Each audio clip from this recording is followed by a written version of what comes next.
Hello hi, स्वागत है हमारे यूट्यूब चैनल जियो एनर्जी एजुकेशन में।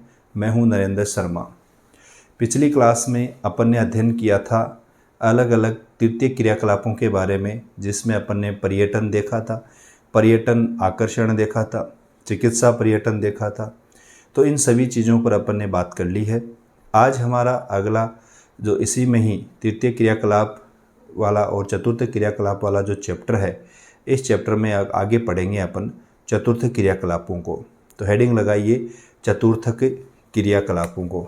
देखिए, सबसे पहले इस चीज़ को समझिए आप। चतुर्थक या चतुर्थ क्रियाकलाप, ये क्या होता है भाई? चतुर्थ क्रियाकलाप, देखो चतुर्थ क्रियाकलाप में अपन ने देखा था कि प्राथमिक सेक्टर है, प्राथमिक सेक्टर है वो कृषि से जुड़ा हुआ है, ठीक है। उसके बाद में जो द्वितीयक सेक्टर है, द्वितीयक सेक्टर वो किससे जुड़ा हुआ है? विनिर्माण से जुड़ा हुआ है, उद्योगों से जुड़ा हुआ है। और तृतीयक जो सेक्टर है, तृतीयक सेक्टर है वो किससे जुड़ा हुआ है? वो सेवा क्षेत्र से जुड़ा हुआ है, ठीक है। मान लीजिए मैं एक तरीके से यहाँ पर गन्ना को ले लीजिए, तो गन्ना क्या है? प्राथमिक सेक्टर में है। गन्ने से अपन ने क्या बनाई? चीनी बनाई, तो ये किस में आ जाएगा? द्वितीयक सेक्टर में। फिर चीनी को मार्केट में उतारना है, परिवहन से लाना ले जाना है, तो परिवहन किस में आ जाएगा? आपका सेवा क्षेत्र में या तृतीयक सेक्टर में आ जाएगा। आगे मैं बात करूं कि कितनी प्रकार के या किस प्रकार की चीनी अपने को बनानी है, यानी अनुसंधान एवं शोध विकास के कार्य, अनुसंधान एवं शोध विकास, रिसर्च डेवलपमेंट का जितना भी काम आता है वो किस में शामिल किया जाता है? चतुर्थ क्रियाकलाप में शामिल किया जाता है। और परामर्शदाता वाले हैं जो कहते हैं कि किस प्रकार कितनी आपको कितनी मात्रा में किस तरीके से, या अगर अपन कहें मान लीजिए कोई पेन बनाने वाली कंपनी है, मार्कर बनाने वाली कंपनी है, या मोबाइल बनाने वाली कोई कंपनी है, वो उसमें अगर काम करने वाले या सूचना का साझाकरण करने वाले हैं, परामर्श देने वाले हैं, नीतियों का निर्धारण करने वाले हैं, वो सब किस में आ जाएंगे? पंचम क्रियाकलाप में आ जाएंगे। नीति निर्धारण करने वाले किस में शामिल हो जाएंगे? पंचम क्रियाकलाप में शामिल हो जाएंगे। तो इस तरीके से हमारा एक तरीके से देखा जाए तो पूरा ये चैप्टर इन्हीं के ऊपर टिका हुआ है। अनुसंधान एवं शोध विकास कार्य, कि किस प्रकार अपने को कोई भी चीज़ बनानी है तो हमारी चीज़ ज़्यादा से ज़्यादा मार्केट है वो कवर करे, तो उनमें अनुसंधान एवं शोध विकास करने वाले हैं, सूचना का साझाकरण करने वाले हैं, ये जो विनियोजन करने वाले हैं यानी प्लानिंग करने वाले हैं अपने प्रोडक्ट की। तो ये सारी चीज़ें किस में आएगी? आपकी चतुर्थ क्रियाकलाप में आएगी।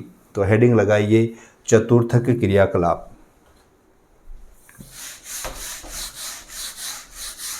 चतुर्थक और पंचम जो क्रियाकलाप है, एक तरीके से देखा जाए तो है तो सर्विस सेक्टर से ही जुड़ा हुआ। हेडिंग लगा लीजिए चतुर्थ क्रियाकलाप, चतुर्थ क्रियाकलाप क्वाटरनरी। चतुर्थ क्रियाकलाप में अगर अपन बात करें तो सूचना एवं अनुसंधान विकास पर आधारित है। यह अनुसंधान, रिसर्च, अनुसंधान एवं विकास पर आधारित, विकास पर आधारित क्रियाकलाप है, विकास पर आधारित क्रियाकलाप है। आगे इसमें लिख सकते हैं चतुर्थ क्रियाकलाप में, चतुर्थ क्रियाकलाप में किसी भी वस्तु का या किसी भी वस्तुओं का किसी भी वस्तुओं का अनुसंधान करना यानी रिसर्च करना, अनुसंधान करना, विनियोजन करना, विनियोजन करना, सूचना साझाकरण करना, सूचना साझाकरण करना आदि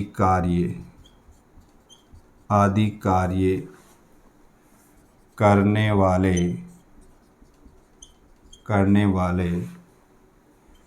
शामिल होते हैं,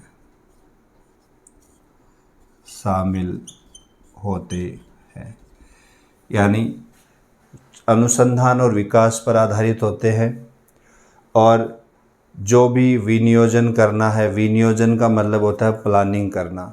आप कोई भी चीज़ बना रहे हो उससे पहले क्या प्लानिंग करनी चाहिए, क्या उसमें माल मटेरियल मिलाना है अपने को, और सूचना का साझाकरण करने वाले इसमें शामिल होते हैं। आगे इसमें अपन लिख सकते हैं,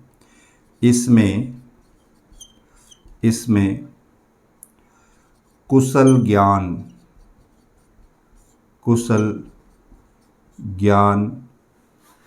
व तकनीकी ज्ञान वाले नियोक्ता शामिल होते हैं। कुशल ज्ञान स्किल वाले जितने भी लोग होते हैं वो इसमें शामिल किए जाते हैं चतुर्थ क्रियाकलाप में। ठीक है, तो ये हो गया आपका कौन सा क्रियाकलाप, चतुर्थ क्रियाकलाप। साथ ही साथ आप देख दीजिए पंचम क्रियाकलाप।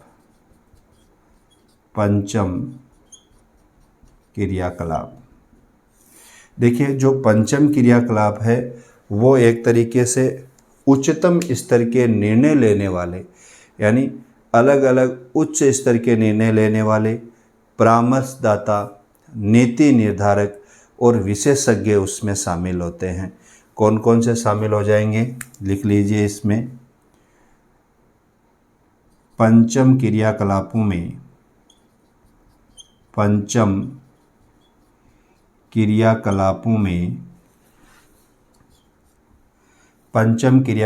में नीति निर्धारक,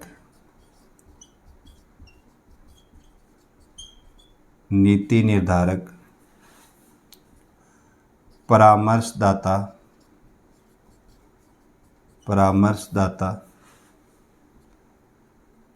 नीति निर्धारक, परामर्शदाता, विशेषज्ञ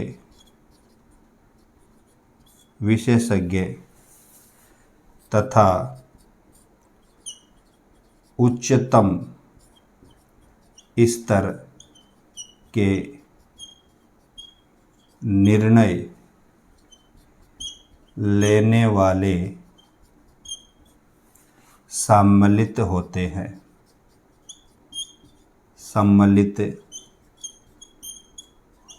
हैं।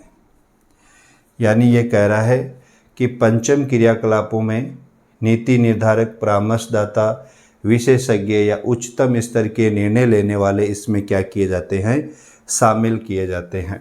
ठीक है, तो ये एक तरीके से क्या है हमारे चतुर्थ क्रियाकलाप और पंचम क्रियाकलापों में शामिल किया गया है। ठीक है, समझ में आ गया होगा। अनुसंधान करना, शोध कार्य करना कि किस प्रकार की, एक तरीके से जैसे मान लीजिए कोई बाइक है या कोई गाड़ी है, तो उस गाड़ी का आप कहीं शोरूम में जाते हो, वहाँ से फीडबैक लिया जाता है आपका कि आपको ये जो कर्मचारी हैं काम करने वाले कैसे लगे, या पुरानी गाड़ी आप चला रहे थे तो उसमें क्या खामियां थी, अब जो चला रहे हैं तो अब आप उसमें क्या क्या चेंजिंग देखना चाहते हो। ये सारे फीडबैक जो भी अपन देते हैं, आपने भी अलग अलग चीज़ों से या कहीं से ऑनलाइन कोई माल ख़रीदा है या कोई भी प्रोडक्ट आपने ख़रीदा है तो उसका भी फीडबैक लेता है, स्टार मांगता है कि कैसा रहा, अच्छा रहा, क्या रहा। तो ये सब फीडबैक ही उन चीज़ों को वो देखते हैं हमारे, फिर वो क्या करते हैं, रिसर्च करते हैं कि किस प्रकार कितने लोगों को कैसी बाइक चाहिए थी या कैसी गाड़ी चाहिए। सेफ्टी के लिए उसमें क्या करना चाहिए, क्या नहीं करना चाहिए। तो वो सारी चीज़ें वो अनुसंधानकर्ता, विनियोजनकर्ता या ये जो परामर्शदाता, विशेषज्ञ जितने भी होते हैं, वो सारे काम वो ही करते हैं। तो चतुर्थ क्रियाकलाप और पंचम क्रियाकलाप आई थिंक आपको समझ में आ गया होगा। तो इसको उतार लीजिए, फिर आगे बढ़ते हैं अपन। उतार लिया होगा। आगे हमारा अलग पॉइंट निकल करके आता है जिसका नाम है, हिंदी में नाम है वो थोड़ा कम समझ में आएगा, लेकिन जैसे ही इंग्लिश वाला नाम आप सुनोगे वो आपको ज़्यादा समझ में आएगा। हाँ, तो वो नाम है आपका बाह्य स्रोतन। अब आप सोचोगे कि बाह्य स्रोतन ये कौन सी चिड़िया का नाम हो गया। बाह्य स्रोतन का मतलब होता है जैसे आउटसोर्सिंग। आउटसोर्सिंग का मतलब ये होता है कि किसी बाहरी अभिकरण को काम सौंपना। यानी अगर कहें बाह्य स्रोतन या ऐसे को कहें अपन आउटसोर्सिंग। आउटसोर्सिंग, बाह्य स्रोतन कह दो या आउटसोर्सिंग कह दो, इसका मतलब ये है कि किसी बाहरी अभिकरण को काम सौंपना।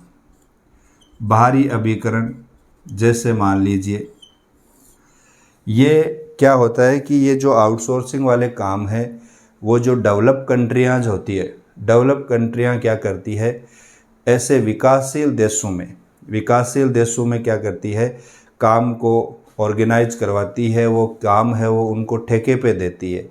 आउटसोर्सिंग का मतलब ये होता है कि किसी बाहरी अभिकरण को काम सौंप देना लागत घटाने के लिए, यानी ठेके पे देना, है ना। तो वो क्या कहलाता है, आउटसोर्सिंग कहलाता है। आपने नाम सुना होगा केपीओ और बीपीओ, ठीक है, नॉलेज प्रोसेस आउटसोर्सिंग और बिजनेस प्रोसेस आउटसोर्सिंग। ये क्या करते हैं, विकसित देश है वो विकासशील देशों में सस्ते श्रमिक उनको उपलब्ध हो जाते हैं, और सस्ते श्रमिक उपलब्ध होने के साथ ही ये अपना काम है वो उनको दे देते हैं। ज़्यादातर जो काम इनमें दिया जाता है वो सूचना प्रौद्योगिकी, इंफॉर्मेशन टेक्नोलॉजी का हो गया, ह्यूमन रिसोर्सेज का हो गया, कंज्यूमर हेल्पलाइन का हो गया, और एक तरीके से देखा जाए तो कॉल सेंटर के काम इनमें ज़्यादातर इनमें ही शामिल किया जाता है। तो किसी बाहरी अभिकरण को काम सौंपना क्या कहलाता है, बाह्य स्रोतन या आउटसोर्सिंग कहलाता है, जिसमें केपीओ और बीपीओ, इसको नॉलेज प्रोसेसिंग, इसमें कुशल श्रमिकों की आवश्यकता होती है, थोड़ा ज्ञान का अनुभव ज़्यादा होना चाहिए। बिजनेस प्रोसेस आउटसोर्सिंग, ज़्यादातर इनके जो काम है वो विकसित देशों वाले कंट्रीज के चलते हैं, अमेरिका हो गया, हमारे यूरोप हो गया, उन सभी के काम है वो यहाँ पे चलते हैं। और ये भारत में है, आपके अलग अलग देशों में, पाकिस्तान में हो गया, भारत में हो गया, तो वहाँ पर भी ये अलग अलग बाहरी अभिकरण को काम सौंपे जाते हैं। तो ये क्या कहलाते हैं, आउटसोर्सिंग कहलाते हैं। इसको लिख लीजिए आप, आउटसोर्सिंग, हेडिंग लगाइए बाह्य स्रोतन।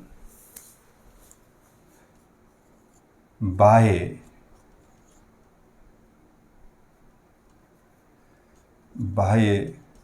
स्रोतन, या इसे कहेंगे अपन आउटसोर्सिंग। आउटसोर्सिंग, बाह्य स्रोतन या आउटसोर्सिंग। देखिए इसमें डायरेक्ट अपन लिख लेंगे बाह्य स्रोतन, बाह्य स्रोतन अथवा ठेका देना। ठेका तो सभी जानते हैं, वो ठेका नहीं है, ठेका देना या दक्षता सुधारना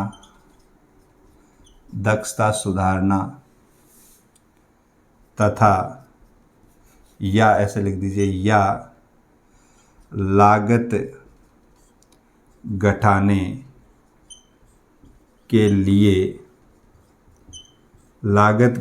के लिए किसी बाहरी अभिकरण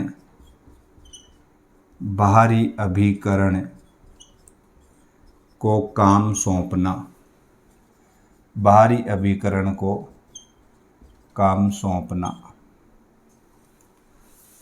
बाह्य स्रोतन कहलाता है। बाह्य स्रोतन कहलाता है। बाह्य स्रोतन कहलाता है। क्या है मेन? लागत घटाई जा रही है। लागत घटाने के लिए सारा काम किया जाता है। आगे इसमें लिख लीजिए, ये उन विकासशील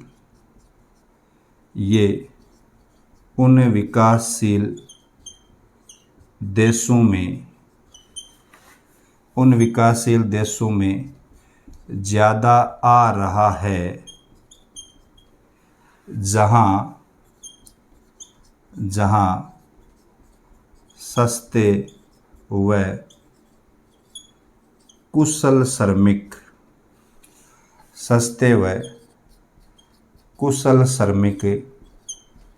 उपलब्ध हो जाते हैं। कुशल श्रमिक उपलब्ध हो जाते हैं। ज़्यादातर जो विकासशील देश है उनमें ये ज़्यादा आ रहा है। आगे इसमें लिख सकते हैं, आउटसोर्सिंग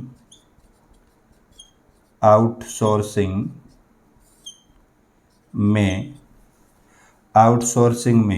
या आउटसोर्सिंग सूचना प्रौद्योगिकी, इंफॉर्मेशन टेक्नोलॉजी, सूचना प्रौद्योगिकी मतलब आईटी, सूचना प्रौद्योगिकी, मानव संसाधन, ठीक है। उसके बाद में आ गया हमारे पास में कॉल सेंटर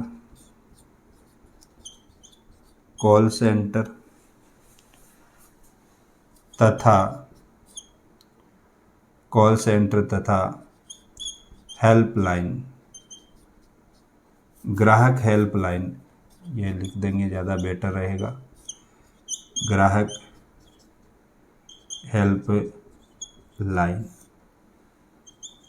आदि में आता है। भाई आउटसोर्सिंग का जो काम है वो किस में ज़्यादा आ रहा है? सूचना प्रौद्योगिकी में आ रहा है। मानव संसाधन ह्यूमन रिसोर्सेज में ज़्यादा आ रहे हैं। कॉल सेंटर में ज़्यादा आ रहे हैं। ग्राहक हेल्पलाइन, आपने देखा होगा आपके पास कॉल आ जाता है, कोई भी चीज़ आप लेते हो, ख़रीदते हो या कोई चीज़ सर्च करते हो।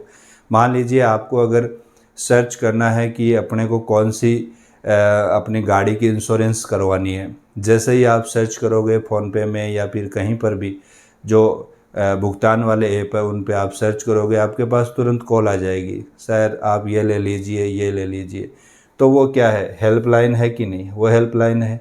कॉल सेंटर वाले भी आपके पास बहुत सारे कॉल करते हैं, आपका रिचार्ज डेटा ख़त्म हो गया है तो आपको तुरंत रियलाइज़ करवा देते हैं वो कि सर आप ये डेटा ले लीजिए या ये आप पैकेज ले लीजिए, हम आपको इस प्रकार से देंगे। तो कॉल सेंटर वाले भी कॉल करते हैं। प्लस यहाँ पर जितने भी अदर कंट्रीज़ की जितने भी काम होते हैं विकासशील देशों में, मान लीजिए भारत है और भारत है वो अमेरिका के खूब सारे काम कर रहा है। खूब सारे जो जितने भी आपकी HCL company, TCL company, Infosys company, इनमें सब जेनपैक्ट है, तो इनमें सभी में केपीओ और बीपीओ के काम होते हैं। ये बाहरी जो जितने भी कंट्रीज की जो कंपनियां होती है वो हमारे यहाँ पर काम है वो मुहैया करवाती है। फिर उनमें भी क्या किया जाता है कि ये रात में या यहाँ पर नाइट शिफ्ट में ज़्यादा काम होता है, क्योंकि वहाँ पर डे शिफ्ट होती है, यहाँ पे नाइट, तो में जुड़े हुए रहते हैं, तो वो भी हेडफोन लगा के बात करते रहते हैं किस प्रकार क्या करना है। तो ये सारी चीज़ें हैं वो क्या है? आउटसोर्सिंग का काम है। इसमें एक बात और लिख लीजिए,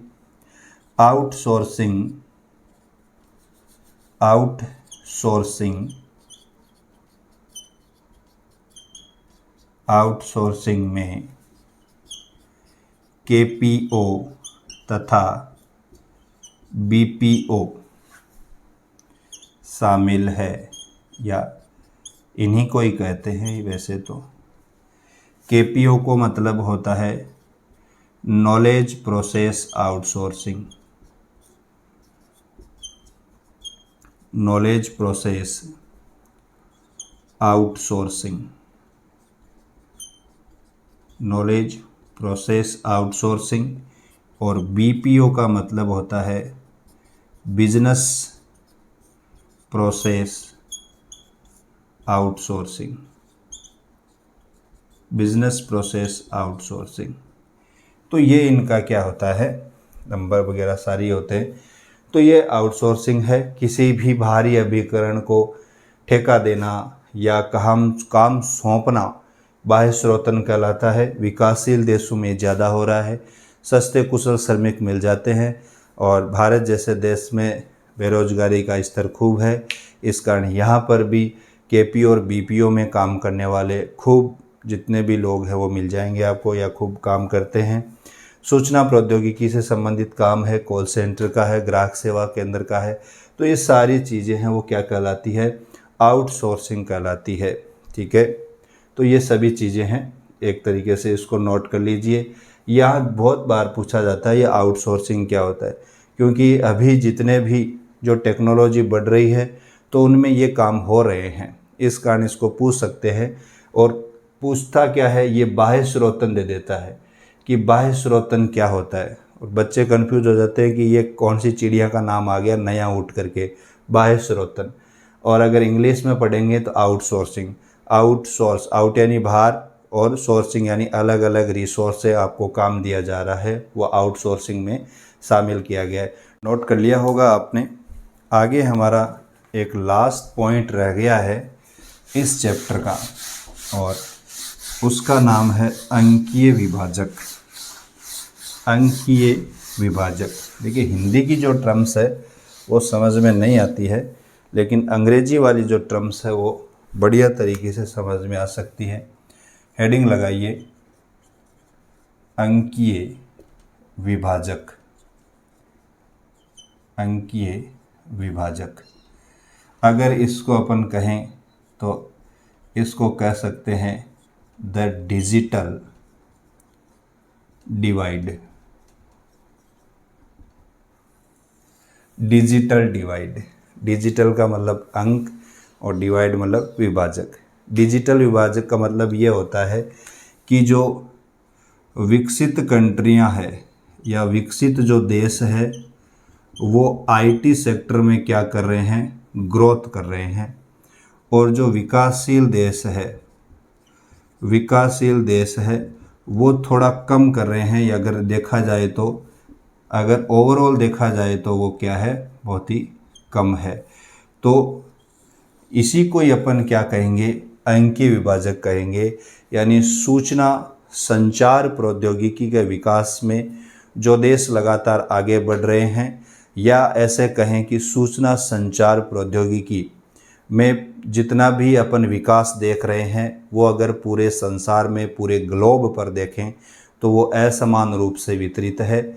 और जो विकसित देश हैं वो आईटी सेक्टर में ज़्यादा अच्छा काम कर रहे हैं विकासशील देशों की अपेक्षा। इसी को ही अपन द डिजिटल डिवाइड कहते हैं, अंकीय विभाजक कहते हैं। तो इसमें लिख लीजिए आप, इसमें लिखिए सूचना एवं संचार प्रौद्योगिकी, सूचना एवं संचार प्रौद्योगिकी के विकास में, सूचना एवं संचार प्रौद्योगिकी विकास पूरे ग्लोब पर, पूरे ग्लोब पर, पूरे ग्लोब पर असमान रूप से वितरित है। असमान रूप से क्या है भाई, वितरित है, यानी वो बंटे हुए हैं। कैसे, आगे इसमें लिख सकते हैं, विकसित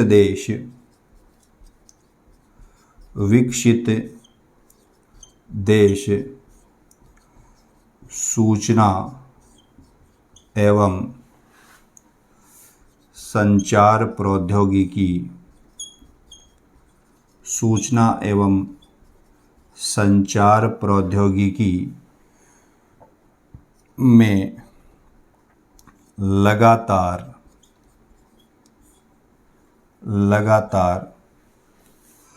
आगे बढ़ रहे हैं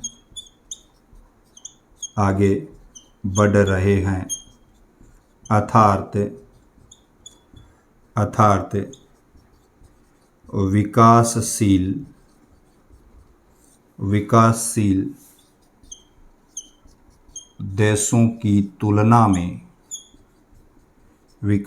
देशों की तुलना में विकसित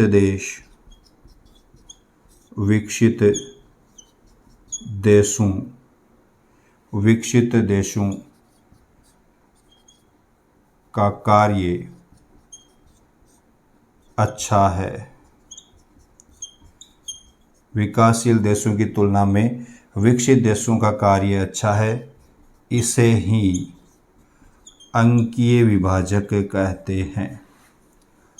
अंकीय विभाजक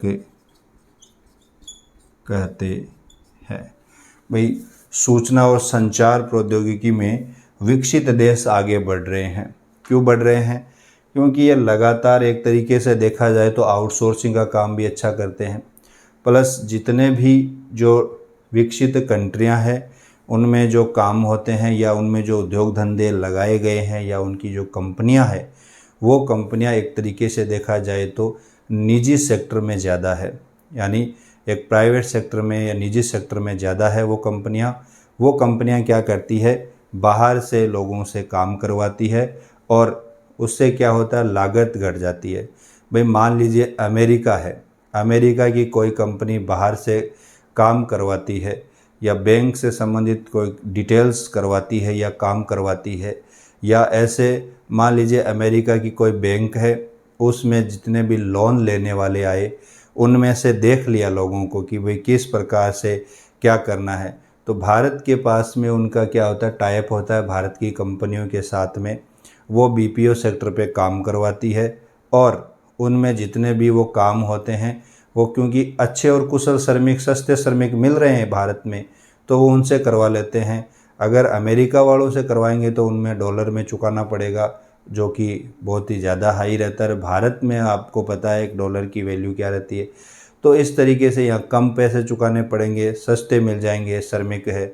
तो ये सारे काम क्यों, इसी कारण ये सूचना संचार प्रौद्योगिकी में क्या लगातार आगे बढ़ रहे हैं और टेक्नोलॉजी के दौर में अमेरिका सबसे आगे बढ़ रही है। तो एक तरीके से देखा जाए तो ये हमारा पूरा का पूरा चैप्टर कंप्लीट हो चुका है। यहाँ पर एक तृतीय क्रियाकलाप और चतुर्थ क्रियाकलाप यहाँ पर हमारा समाप्त हो चुका है। इसमें अलग अलग चीज़ें अपन ने देखी है, किसे विनिर्माण क्या होता है, व्यापार क्या होता है, वाणिज्य क्या होता है। उसके बाद में उसमें अलग अलग ग्राहक जितने भी ग्रामीण विपणन के अंदर है, नगरीय विपणन के अंदर है, उनके बारे में देखा है।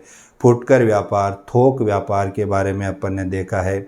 पर्यटन के बारे में देखा है, परिवहन के बारे में देखा है, संचार के बारे में देखा है। जितने भी हमारे सामने चिकित्सा पर्यटन है उनके बारे में अपन ने यहाँ पर पढ़ा है। बाहर से जो चिकित्सा सेवाएं यहाँ उपलब्ध करवाई जाती है वो यहाँ अपन ने पढ़ी है। उसके बाद में अपन ने अलग अलग, आज अपन ने चतुर्थ क्रियाकलाप, पंचम क्रियाकलाप पढ़े, आउटसोर्सिंग पढ़ी है। तो ये सारी चीज़ें इस चैप्टर में अपन ने पढ़ ली है।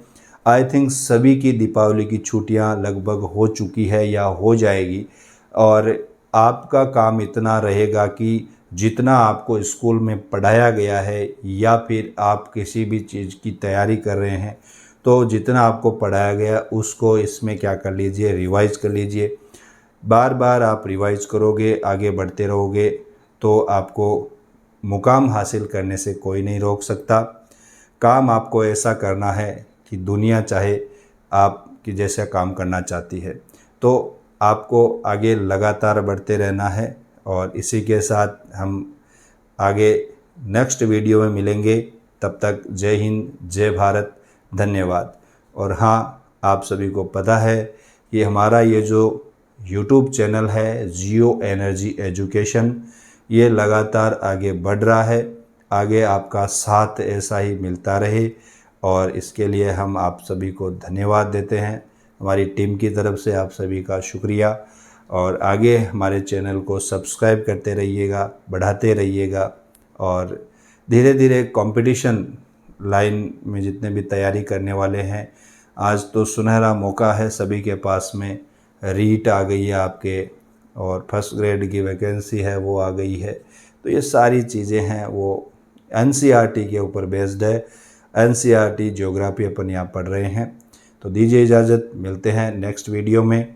तब तक के लिए धन्यवाद। जय हिंद, जय भारत।